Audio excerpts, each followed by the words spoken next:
ஜாதகத்தில் கல்யாண வாழ்க்கை, அதாவது திருமண வாழ்க்கை பற்றி அறிந்து கொள்வதற்கு எந்தெந்த ஸ்தானங்களை பார்க்க வேண்டும் அப்படின்னு கேட்டிங்கன்னா, லக்கணம் அப்படிங்கிற 1ஆம் இடத்தை கவனிக்கணும், அதனுடைய அதிபதியை பார்க்கணும்.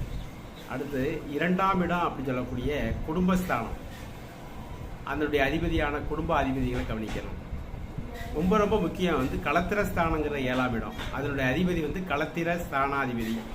இதுக்கு காரக கிரகம்ங்கிற சுக்கிரனையும் ஆய்வு செய்து பார்க்கணும். நிறைவாக மாங்கல்ய ஸ்தானம் சொல்லக்கூடிய 8ஆம் இடம், அதனுடைய அதிபதி.